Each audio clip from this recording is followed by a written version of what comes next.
Welcome to this presentation on the net present value in Microsoft Excel as part of Stratfield Solutions Finance in 5 Minutes mini-series. So today we're going to be looking at the net present value function, utilizing Microsoft Excel to find what the net present value is of a series of cash flows. So, we use the net present value to determine if an investment's cash flows we're examining exceed our required rate of return on those cash flows. If you've taken a finance course, you're probably familiar with this. If you're learning Excel, this concept may be slightly different, but what we're trying to figure out is this a good investment based on the cash flows? And to do that, we have to look at the time value of money and move our assumptions accordingly. You can do this by hand, but it takes a lot of steps because you have to evaluate each cash flow on its own.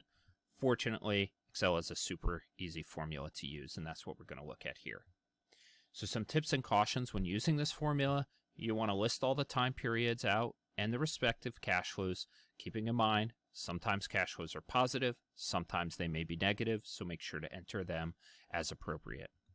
You want to make sure you include any initial cash outflow if there is one, but when you do the calculation utilizing the function, you do not want to select that year zero cash outflow in the formula. I will show you what to do with it instead.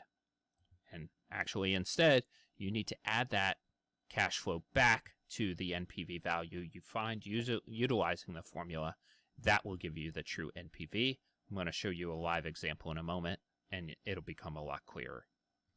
So the formula syntax in Excel, what you need to do, as you would with any other formula, use the equal sign, NPV. Inside the parentheses, the first term is the rate. The second term or argument is the cash flow values. The rate is the discount rate you wish to use, and you enter that as either a percentage or as a decimal for the rate.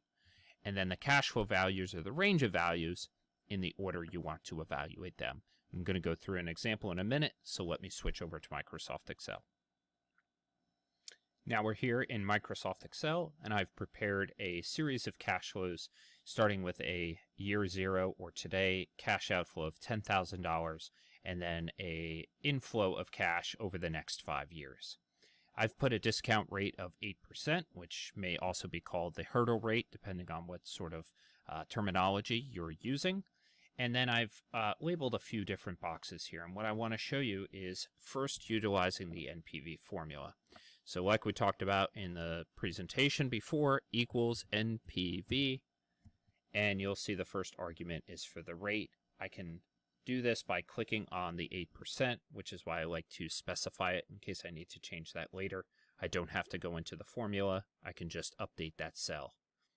The next is going to be a comma, and since all of my terms are in the same row, I can click and drag over to select the cash flows that I want. Now you notice, as I mentioned in the presentation, I did not select the year zero cash outflow.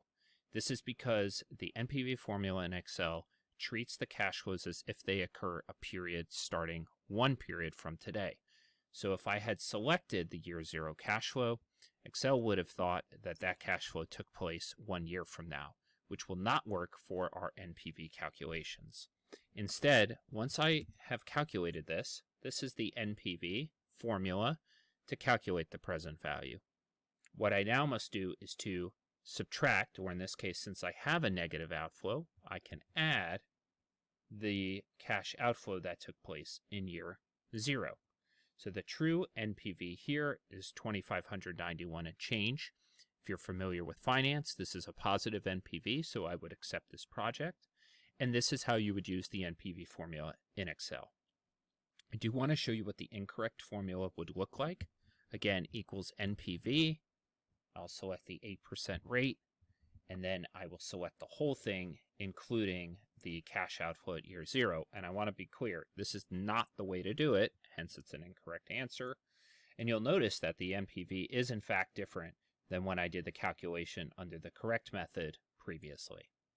So with that, you now know how to use the NPV function within Microsoft Excel to evaluate your projects. And I hope this was helpful for you. And if it was, please give the video a thumbs up and check us out at StratfieldSolutions.com. We'll see you in the next Finance in 5 Minutes mini-series video.